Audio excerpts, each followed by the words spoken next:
Okay, delighted to have another one of our Lancashire Legends with us, a former player, a former captain, my first leader when I first joined Lancashire in the mid-80s. I'm delighted to be chatting from over the pond. Great mate of mine, David Hughes. Yozza, how you doing, mate? I'm doing fine, thanks. Good morning to everybody, or good afternoon, wherever you are. And like you say, you're in the States. You're stateside of them, man. Whereabouts are you? I'm in Charleston, South Carolina, which is one of the southern states on the eastern seaboard. Charleston's one of the big deep water harbours on the eastern seaboard, along with Boston and New York and those. So I'm right on the harbour. We're on peninsula. I'm in the old town, which is pretty historic. The first settlement was Charlestown after Charles II. Yeah. And I'm within about 100 yards of the old city walls. So it's a historic part of the world here for all sorts of reasons. I'm going to say, we spoke to Waz last week in Pakistan, and then we speak to you in America this week. You've just mentioned it, the amazement of technology now that we can speak to all our mates all over the world.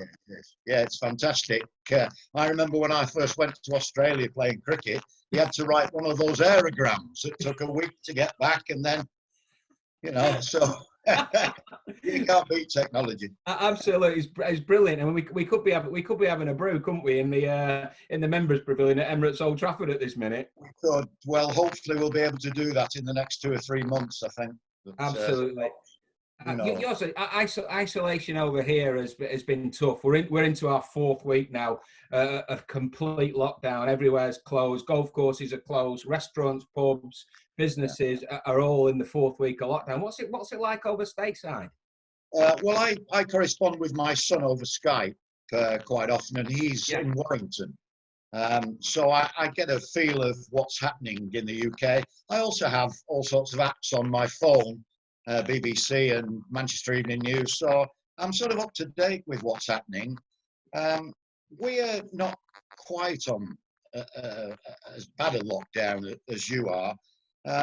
We've got a couple of people in charge of the country and the state who are sending mixed messages out at the moment. Get away. Well, exactly. Stay at home.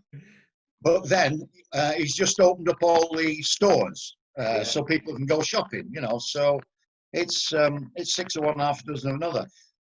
My golf course, bizarrely, here in Charleston, which hosted the US Ladies Open last May, wow, has been open all the time. Really? Yeah, it has. What they've done is they've removed rakes and bunkers, kept flags in, and you were allowed to drive a golf cart, but only one in the golf cart, and you're allowed not to have more than 4 playing in any one tee time. They don't operate the R&A rules. You sometimes get a 5 or a 6 ball on the golf course, So that'd suit you down to the ground. Well, it's quite annoying if you stood behind him in the middle of the fairway. I think the teapot does come out occasionally. the famous Yozza teapot that we get the old stuff, yeah. Well, we've had Harvey on and Bullet, and of course Was last time. 3 great teammates of yours, and every one of them spoke very, very highly, very, very fondly of our times when we started. Right. Even though, I mean, we all know Harvey as well. He was as good a teapot man as anyone, wasn't he? Yeah, he was. Yeah, he perfected it, along with old Nicholson from Yorkshire. And then, let's start in there, yours, because we'll start off in that period, that 1986, 1987 period, where if all truth has it, you were probably going to come to the end of your career. I know you were coaching in the second team, passing on all that experience, and then there was another peak.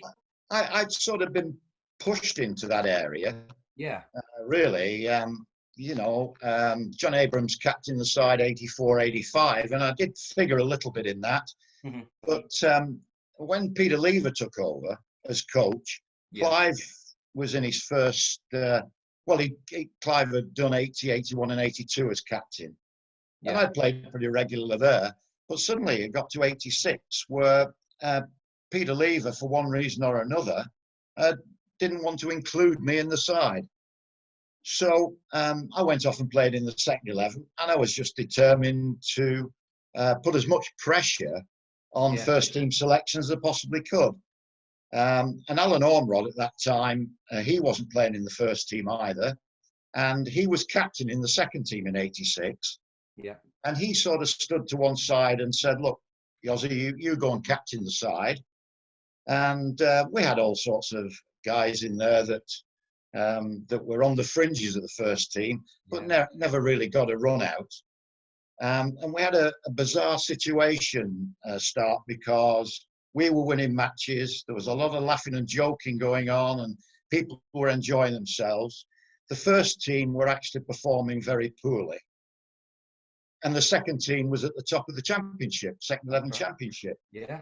And I had a meeting, I'll never forget, in a dressing room in Nottinghamshire on a works ground. And a lot of those lads in the second team, I don't know whether you were involved in this particular game at the time.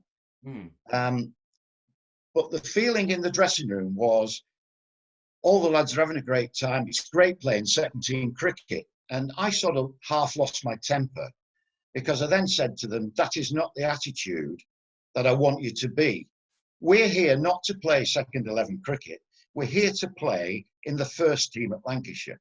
Yeah. And I got a feeling as I moved on, I mean, I didn't know what was going to happen in the next 12 months, but I got a feeling for the characters of some of the players that were in that dressing room. Right. And they really didn't last another 12 months when I and Alan took over. Yeah, well, I remember that was my first year. My first year, 1986. In fact, if I'm not wrong, Yoz, we won the county championship in 1986. We did. Second 11. Yeah, we did. Yeah, we did. And that team was the beginnings of the likes of the Austins, the Athertons. Maybe one of the Crawleys and myself were the junior players in that team, and we came into that very, very strong led team, and that culture was a real fillip for us as young county players. And lo and behold, 18 months later, you were in charge of the big boys. Yeah, I think from Mike Atherton's and John Crawley's perspective, they went off to Cambridge. So we effectively lost them for 3 years. And it was only at the end of my captaincy that, people like Jason Gallion from Australia came in. Others came back from university. Crawley came back from university. And they were the next phase, really, after my period of captaincy. But I look back now. I mean, it's only when you start talking, Chuck, isn't it? That your memory starts to get jogged again. But I remember clearly now as talking in the last 2 minutes about that meeting in that dressing room, and I was furious with the attitude. You don't play second team cricket. It's all about the first team. It's using it for a springboard to those great things. And you took over that. You took over that team, and Alan went to team manager. You went to first team and club captain, and you brought that feeling of camaraderie, that feeling of self-belief, and let's not face it, and fun. We had lots and lots of fun in that era as well, and that laughing and that joking that we brought through from the second team, that successful second team, all of a sudden was in that first team, and people were starting to enjoy the cricket again, and it showed in the performances. Yeah, there were a couple of really good things that happened after that 86 season. One sad when you look back on it, but one excellent was the fact that Alan Ormrod became the manager in 87. Sadly, Jack Bond and I admired him enormously, which I've probably mentioned to you before. And Peter Lever left. That's right. But the other sad thing that happened but was very fortunate from my perspective, was that the former chairman, Cedric Rhodes, sadly passed away during the winter. So he was never actually the chairman after February '87, before I took over. And Bob Bennett took the presidency, the chairmanship on board. Yeah, that's right. And he, to an extent, backed Alan and myself to the hilt and gave us the opportunity to look at players from other counties, look at players from overseas, but more importantly, look at the types of characters that we had on the staff already and who we could promote. And you were one of them, you know. Yeah, full of serious experience. Your Hugheses, your Alex, your Fowlers, your Mendises, your Watkinsons, Fairbrothers, and then that sprinkle of young players, Austin, Hegg, Atherton, that came into that unit. We had some fun listening to that, with the banter and the arguments and stuff that goes hand in hand with being a successful team. And I think you need that. Well, everybody was self-opinionated and they had the opportunity to be so. But I don't want to forget the other two guys that came in '88 and '89, Philip de Freitas from Leicester and Wasim Akram. I mean, to get somebody like Wasim was just unbelievable. What a fantastic cricketer he was. And Daffy settled in pretty well, you know. Brilliant. He got in front of Farouk Engineer's mirror in the dressing room and he was fine. Well, we did last. If you get a chance, have a look at the Wasim Akram piece that's been let out it's going to be let out for later on this week, and he mentions you. He says the great man, David Hughes, Yozza, the great man. So we had some really good fun with this young man from Pakistan that Alan and yourself brought into that setup, because you could see that he was the kind of player we needed. Alan and I went out to Australia in that interim period of '86, '87, because England were out there playing a tri-series with Pakistan and Australia. Yeah. And everybody was after Botham and Dilley, if you remember. That's right, yeah, I did. They were on the market, and it was Lancashire against Worcester. Who would Botham and Dilley go for? And everybody said, oh, Lancashire's missed out. Lancashire's missed out on Botham and Dilley. We never actually went out to try to get either of them. We didn't want either of them, because once we'd seen Wasim bowling in this tri-series, which was for the America's Cup in Perth. Yeah. And then we got Harvey and Laurie Brown, our old physio, who was on the England tour. Yeah. We got him to tap up Philip de Freitas. So actually, unknown to everybody, it was Wasim Akram and Philip de Freitas who were our targets, not Botham and Dilley. Massively under the radar. That's Yeah, well, I mean, you know, you'd not have got away with it with mobile phones now, but you'd have been all over Twitter and Instagram. Hughes and Fairbrother tap up Akram. Yeah, we never got away with that. But that's what happened in Australia in that winter. Brilliant. And we went on to have a really successful period with that team, a real mixture of international experience and young blood. And I remember one of my first ever finals, we played in a refuge final at Edgbaston, Lancashire versus Worcester, a full house at Edgbaston, and we used an orange ball, if I can remember. And that was for me the start of, you know, this winning's good. Yeah, I remember we used that orange ball throughout that Refuge Cup. And if you had a 10-inch wide bat, you'd have still played and missed at it. Do you remember it used to dart all over the everywhere? And it was scientists that actually said that cricketers' visions or male vision would pick up an orange ball easier and quicker by a millisecond than a white or a red ball. So we played with this orange ball. And I remember playing down at Bristol. And I think where people were getting 150 to 200 in 40 over games, I think it was 90 played 100. Nobody could lay the bat on the ball. It was ridiculous. It swung all over the place. I remember people like people like Winker, who was a great player for us at that period of time. You know, very, very underrated cricketer, Winker. But you have a look at his stats and have a look over the years and how many games he won for Lancashire with bat and ball were incredible. Yeah, I mean that middle order, you know, was immensely strong.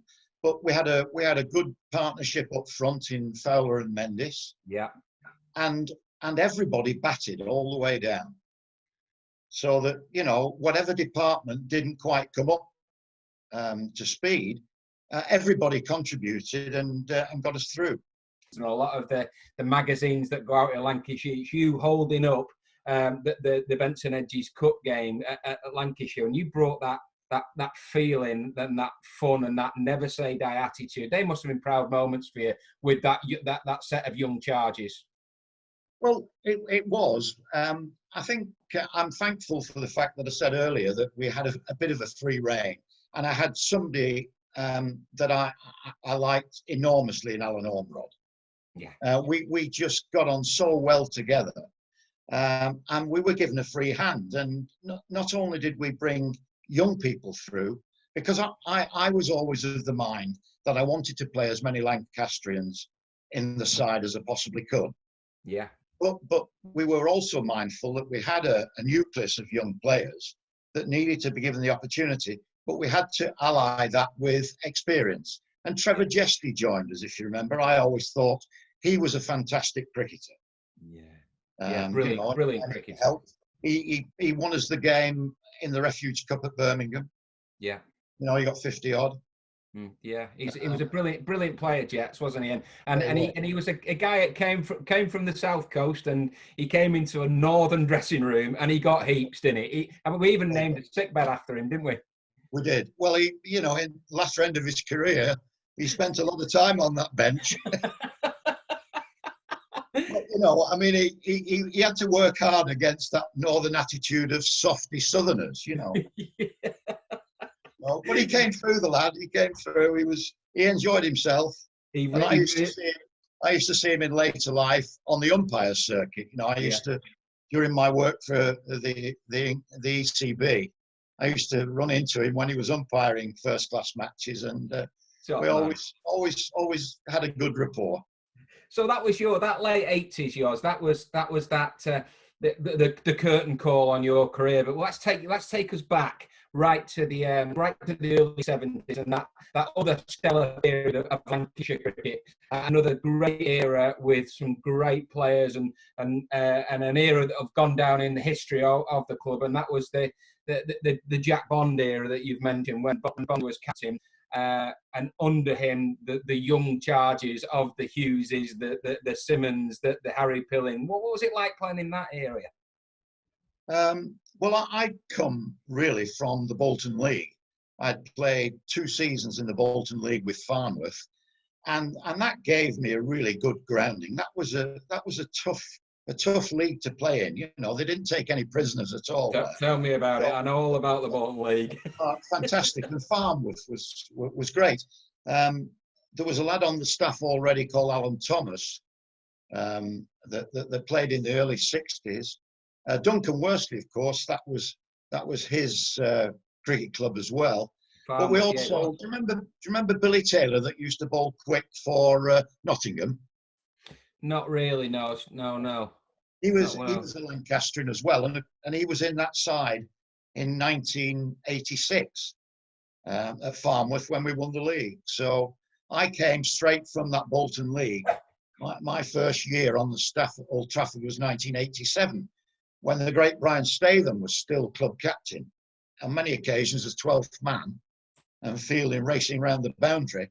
But I only ever played one game, and that was my debut was against Oxford University at Old Trafford. Right. And Jack Bond actually captained that side in 87. And in 87 or 70, in 67? Oh, I beg your pardon. Sorry, 67, yeah. 66. Yeah. 66 was Farnworth, yeah. Yeah. And 67 was the first year on the staff at Old Trafford. Brian Statham, last year as captain. Wow. That amazing era, because when I got into the side in 68, Jack Bond was made captain, And my two heroes from earlier years, Brian Statham and Jeff Puller, I was actually in the side playing with them when I'd had their names up on my garage wall where I had a piece of string and a bat and ball, and I was Jeff Puller when I played and so on.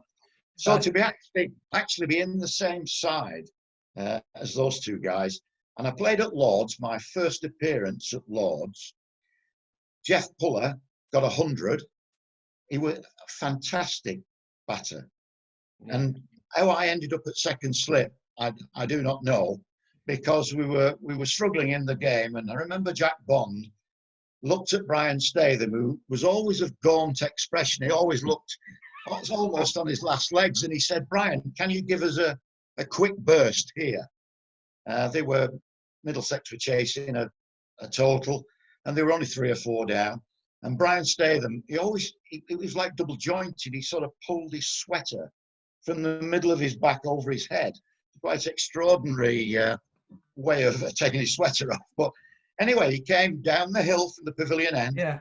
And second ball, he did JT Murray, the wicketkeeper, the England wicketkeeper, out. 2 balls later, he got one to go back up the hill at Fred Titmus, who nicked it, caught behind, engineer. And then Keith Jones came in and he castled him straight away. So from being in a good position at 4 down, suddenly it was 7 down. Wow. And I thought, my God, I'm second slip. What am I doing second slip to Brian Statham? I hope to goodness they don't nick it, you know. Anyway, he bowled him out. Wow. That's incredible. And you look back at the history of our club, yours, and the great players that have walked down those famous steps onto the famous green stuff.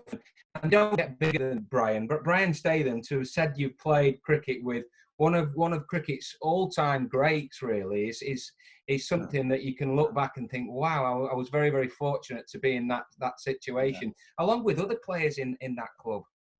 When I was racing around as a young guy on the staff in 1967, the great Brian Statham wouldn't do a whole lot of practice. And I remember a time when the nets were where those 4 office blocks are now on Chester Road. Yeah. And I remember him coming out in the touring England sweater, the old egg and bacon. Yeah. Yeah. And he walked out, and again the arm went down his back. He said, "I think I'll bowl a few." He pulled his sweater off, and there was a big white plastic bin full of balls, and they couldn't have been anything better than old socks, really. And he just put his hand in the bin, took 2 or 3 paces, and seamed the ball all over the place in the nets and knocking people's pole out and all sorts. He said, "Right," he said, "I'm going now." He said, "I'm going for a fag." You know, and he never saw him again. Went back to the dressing room, and that was the great Brian Statham. You know, fantastic. Brilliant. And you know what we are custodians of this club. And I remember, I think Harvey might have been captain yours when Harvey was captain after you'd finished, and he invited Brian into the dressing room. I think Brian was president at the time, or he was one of the vice presidents, and he said, "They don't want me in there. They don't know who I am, and you know, I'm from a different era." And Harvey said, "You totally underestimating yourself. Everyone of these players knows exactly who Brian Statham was, exactly what Brian Statham did for this club." And you know what we talk about, you've just mentioned there in the space of a chat of 5 minutes, you know, 4 or 5 players that our members who will be listening to this and our fans who will be listening to will think, what a player that was and what an era of cricket that was. Yeah. Well, again, talking about the great Brian Statham, I did a similar thing to what Harvey did with the great Cyril Washbrook. Yeah. Cyril Washbrook, when I got on the staff, for about 18 seasons, I never spoke to the bloke. He always stayed at the sharp end of the ship. Yeah. And when I got the captaincy in 87, I thought, well, I'm not having this anymore. So I went up to Cyril Washbrook. Everybody called him Mr. Washbrook. I think that they were terrified of him. His persona was of a man that you don't get close to, you know. So I thought, bugger this, I'm not having this. So I walked up to him at one of these pre-season things we had, and I said, "Excuse me," I said, "Look, I've been on the staff 18 years here. I said, and I'm now captain of the club. I said, and we have never spoken. I said, I find that extremely sad. He said, well, I have to tell you, David, he said, I was told by the former chairman to go nowhere near the dressing room. And I said, well, from today, that all stops. I said, we have a great number of young players in that dressing room. We'll be delighted to meet you. And I used to bring him over on a regular basis. I don't know whether you remember him coming over. He might stick his head in the dressing room. He was quite a shy man, as it turned out, or I thought he was. So I used to take him into the old captain's room, and Spriggo, old Ronnie Spriggs, the attendant, would bring in a pot of tea, and we'd sit on those 3 easy chairs in the captain's room, and he'd just start talking. He'd tell us all about his tours of Australia, where they used to go by boat and they used to travel by train. And it was absolutely fantastic. Yeah. And I thought, well, I'm really glad I did that. Otherwise, I'd never have had the opportunity to speak to somebody like that. Incredible, yes. And characters of the club, and you played with characters of the club who in that era, you know, along with yourself, Simo, Rookie, Farouk Engineer, Harry Pilling, Peter Lever that you've mentioned, Clive Lloyd. I mean, look, they're names that roll off your tongue that are legends of this club, and you must have had some fun in the dressing rooms with them lads. With Rookie, I know you laugh with Rookie. Well, first of all, when I got in the dressing room and I looked at Farouk Engineer and Clive Lloyd sat opposite me getting changed, and when I saw them perform in the middle, I thought, my God, I've got to up my game here. I've got to do the best I possibly can to even try and compare to the performances these guys are putting in. And that was a big motivation for me. Yeah. We had a lot of experience. We had a lot of players that had come out of that era where Lancashire had struggled up until 1967. You know, you had Peter Lever and Johnny Sullivan, Harry Pilling, David Lloyd to an extent. He'd been on the staff since '64. And they had come from an era of Lancashire being a pretty poor side. Yeah. So I'm sure that Jack Bond had the same authorization that I had when I took over the captaincy, that he could mold his own side. Yeah, sure. You know, and the one thing that I did, I watched Bondy quite closely over the years as captain. I learned a lot from him. I learned how to conduct myself. And I tried to use all of Jack's Bond expertise to my captaincy when I started off. But more importantly, the thing that stood out for Jack Bond for me was he never went behind anybody's back. He never stabbed anybody in the back. If you were not doing what you should have been, it was face to face and you were told. And I tried to do the same. Everybody knew, I hoped, where they were with me. Yeah, definitely. You know, and that was all about Jack Bond when I first started. That was the one thing that I wanted to do, was to emulate him. Yeah, and yeah, that absolutely sticks in my mind as you as our captain at that time. If we'd had a bad day or a poor day, you know, you wouldn't hold things and speak behind players behind the back. You'd come out with it straight. We've had a bad day. This is what we need to improve on. This is where we need to get better. Are we finished? Right. Meet you in the bar in 10 minutes. It'll all be out. It'll all be forgotten. And you had that. You had one thing that I remember. You and Harvey had one thing. You were always first to the bar when you were captain, which was great. You know, it was first to the bar. The first pint was always on the captain, and it was a great feeling, a great era to play in those times. Well, I also had a lot of bruises on my back where people shoved me forward to the bar so I could get around. Is that what it was? Yeah, that's right. Everybody knew we had captain's expenses, I think. But the one thing I always remember as much with you, there were a couple of instances, but one of the things I remember with you as a very young lad, you went in as night watchman at Northampton. I did. And some of the senior players there, and I won't mention any names, said, "What the hell do you think you're doing sending the young lad in? He's been keeping wicket all day." I said, "Well, he's a good enough batter to go in and do it." Anyway, you came up trumps the following morning because, if I remember correctly, you got 130 odd as night watchman. And it gave me the greatest pleasure to say to these senior players, "Up yours."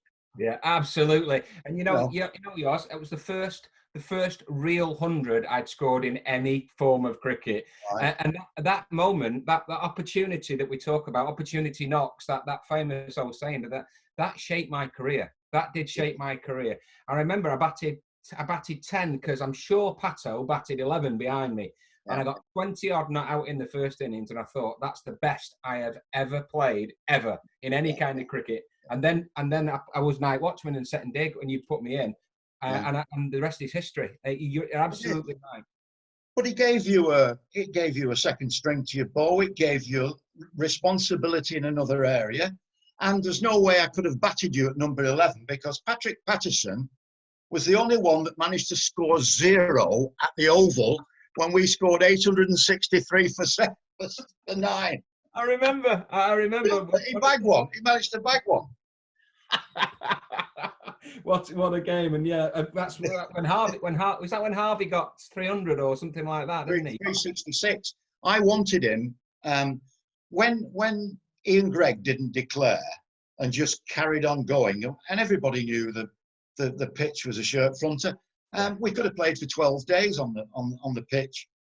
He went on to get 707. Yeah. And we said we had to get 450 or something like that to avoid the follow on, if you remember. Yeah, I do. Anyway, once we got past that for a couple of wickets down, I said to Harvey, I said, look, there's a guy here in Lancashire records called AC McLaren. Back in 1860 something, he got 424 not out against Somerset at Taunton. Yeah. I said, you're going for this. And I said to Harry Brind, the old groundsman at the Oval, I said, Harry, put another nail up. We're going for 1,000. Anyway, Harvey just ran out of steam. He 66, he smacked one up in the air, and we said, all right, well, we'll declare now then. Well, I remember that game. Joseph, because Dexter Fitton, one of our old mates that we've had some right laughs over the years with Dexter, off spin. I remember he had not many for plenty. He must have nearly gone for 200. And I remember coming up them old steps at up at the Oval, where the old dressing rooms at the Oval. He grabbed Harvey by the scruff of the neck and put him up against the wall. And he said, "If you don't score 200 on this pitch, you won't be going back to Manchester." He was Dexter Fitton, great bloke. He was one of the funniest guys we ever had in the dressing room. Do you remember playing at Cheltenham College? I certainly do. And he was on the down, the pitch ran away from the old dressing rooms. We had him at cover, do you remember? Yeah. And he chased this thing down the hill, and he had the old sort of 10-2s that Charlie Chaplin's on, didn't he? And he chased this ball down, and he wasn't making any ground on it. And the boundary boards, do you remember the advertising boards formed the boundary? And he tried to kick it a couple of times to stop it and missed it both times. The ball hit the fence and he went flying over the top of the fence, if you remember. And then he did like Chad in the Second World War. 2 fingers came up and a little head appeared over the top. Well, we couldn't play for 5 or 10 minutes. It was hysterical. I remember there was obviously me keeping and others was stood next to me at first. That others couldn't control himself. He could not control himself. There was only one person on that of our team not laughing, and that was Winker, who bowled it. And we could, if you think that's funny, well, I might as well not be bowling. Oh God, that set others off even more. There, he couldn't do anything about it. So that was hilarious. Yeah, so we can't not touch on a game that you are etched in folklore for this game. July 1971. I think it must have been the semi-final versus Gloucester. In the pitch dark, apparently there was 135,000 people at the ground that day, where you came in on the dark, and the rest is history. Tell us about that day. Right. Well, as I've said over the years, the more I talk about it, the darker it gets. But yes, you were quite right. I think there was 500,000 on the ground, really. The interesting thing is that it was a very poor day weather-wise. and the game was interrupted a lot by heavy showers. The former chairman, in his wisdom, took all the boundary boards out, took all the sight screens away to get more people in. And that was in an era when there were people didn't sit in individual seats, they had benches. It was a big semi-final. We played Gloucester. If you look at the career records, we played Gloucester more times in one-day matches than any other county. And I have a feeling that we had more than 100 and something matches against Gloucester over that 20 or 30 year period, and they only won 4 of them. Wow. Yeah, wow, I don't know the absolute stats, but it's well over 100 matches against Gloucester over that period. Anyway, Lancashire had won the Gillette in 70. They won the John Player League 69 and 70. And the crowds were massive for every one-day game. And this one was no exception. And there were people on the benches, and I think there was probably about 35,000 on the benches. But every aisle down from the stands was full of people standing. There were 10,000 people had bought tickets on the grass, which you could do in those days. So, once the Taylor report came out, I mean, everybody's attendances, nobody seemed to worry about people having any problems there. I just remember the day being very, very long indeed. Yeah. And we chased a target in 60 overs, which was one of the highest. We chased like 230 odd, which in those days was a lot. People are getting 230 now in a 20 over game. Absolutely, yeah. So that was a big deal, and the match went on. It was interrupted, and then the lights started to fade, and there was a knockoff time at like 7:30. Yeah. And Bondi got together with Tony Brown, the Gloucester skipper, and said, there's 40,000 people on here. We should play this game to a finish, really. We can't not walk off now with there have been about 15 overs left, and come back the following day. So they decided to continue, and wickets fell, and then I came in at number 9. There were 5 overs left, and we wanted 26. Yeah. And 5 and over was, a lot. But given the conditions, where the lights on Warwick Road Station shone brightly, and we turned the dressing room lights off so that we get more accustomed really to the light in case we had to go in. So we sat in the dark in the dressing room for a good half an hour. Anyway, I went out there and I walked out after Simo got bowled by John Mortimer.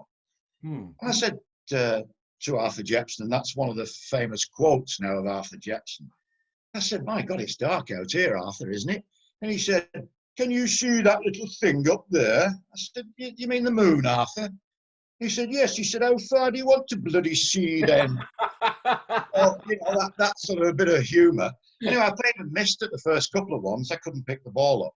Yeah. And then they made what I think, with hindsight, and hindsight's always a wonderful thing, a great tactical error.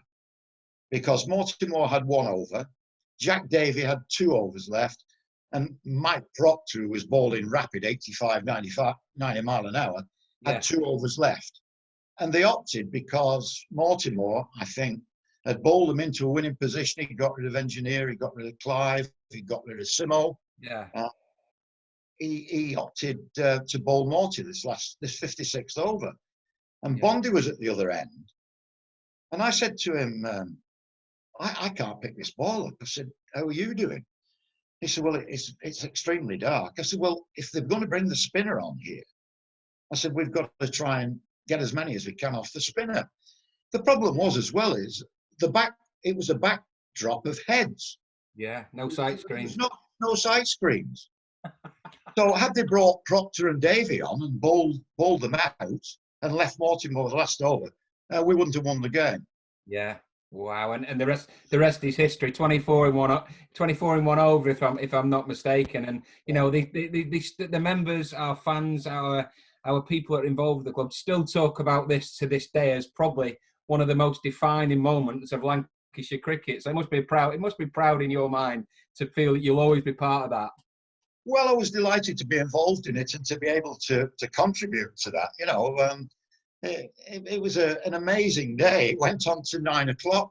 I understand they interrupted the BBC live news to take the pictures of the end of the game, which the BBC have never done since, or will ever do, I suppose. But, wow, you know what? We've recently resurrected the former Players Association at Lancashire Cricket, and you know I love the fact that when yourself, Simo, Farouk Engineer, Bumble, and all that get together, and the fun that you have, and the fun that you still laugh now, tears of laughter coming down your faces, reminiscing those great times. It's something looking into it that you think, wow, they must have had some fun, them boys. we did, and you know, the fact that we were a successful side helps enormously with the level of fun that you can. If you're getting hammered a few times, you know, there's not a lot of fun in that. But we weren't, and we had great players. You know, I mean, we had a really good lineup. I mean, I was very lucky in my career to experience as a young man the Jack Bond side, and then more or less at the end of my career, I was able to bring a side with you included, and Wasim Akram and De Freitas, and all the players. I mean, you look down that lineup. I mean, it would be difficult to choose which was the better of the two sides, and I've actually been asked that question. And it's just impossible to say which was the better side. Wow. But to have played in those two eras, I've been very, very lucky indeed. Definitely. And these days, you're a whiz on the golf course. Yeah, you're still enjoying your golf? Well, I managed to take a few dollars off the locals, which gives me a great deal of pleasure. You're hustling the hustlers. Oh yeah, well yeah, we all play off very strange handicaps here.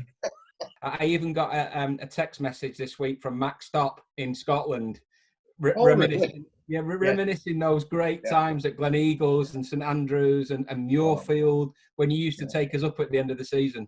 Yeah, well, there was a great story from that. If we've not quite finished, I don't think you were on that trip. There was Paul Allott, myself, Dexter Fitton, and Ian I was on that trip. I was definitely on the trip. Well, you mustn't have been in our 4-ball then, because we played Carnoustie, and that 230-yard 16th on the championship course. We were on the green there, and Bully, Ian Austin, missed a 4-foot putt. And so he walked up to the ball and he whacked it with the putter, and it screamed right at the back of Dexter Fitton's knee. And you could see the word Titleist on the back of his leg. We were in the 4-ball behind you, and we just had this almighty crash bang. And it was. He walked in, didn't he, for a plane? Yes. Well, we walked off after that. We headed in, but that was funny. Like an endurance test. We played 36 holes a day in the cold and wind of Scotland in late September, October. And remember, one trip, Digger fell asleep in the Robinson Crusoe Hotel in London Links in his Guinness.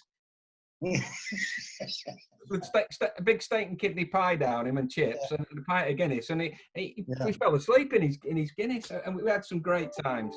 Do you also remember that we couldn't get on the old course at St Andrews one time? You worked your magic, didn't you? Well, I actually got in touch with the St Andrews Leagues committee, and he said to me, "Oh, you'll be very lucky," he said, "but there'll be a ballot in the morning." So he said, just hang on for the ballot. Sure enough, we get 2 4-ball times together out of the ballot, which was extraordinary. And if you remember, we were just playing the road hole, just about to smack it over the corner of the hotel. Yeah. And he came on the tee, didn't he? And he said, "Are you enjoying yourselves?" He said, "You were very lucky to get those 2 tee times, So I sent him a player's tie, sent him a note of thank you and a player's tie. I do remember it. I do Yeah. exactly remember it. We had some great fun, and it was a.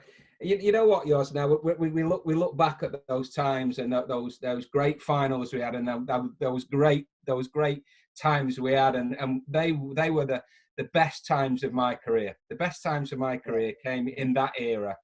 Because it shaped who we were as people and players.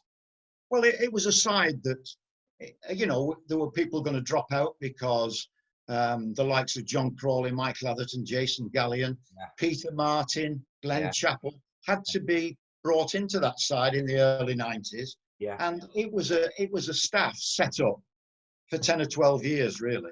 Yeah, it was. You know, and it went right through to 98, didn't it? You're still having great success. We did. We did. We had great success, and it was brilliant, mate. We really appreciate you coming on and speaking like this. This has been fantastic for us, and we'll. Good. Well, I'm glad you've enjoyed it, because at the moment I haven't got a great deal on the calendar. Well, listen, mate. We'll let you crack on. Let you get a bit of brunch, and it's been brilliant to speak to you. Look forward to you coming over in the next time you're over, because I'm sure we'll catch up on the green stuff and have a pint. Well, I hope so. I look forward to that. Let's just get this damn thing out of the way, and let's get back to some normality.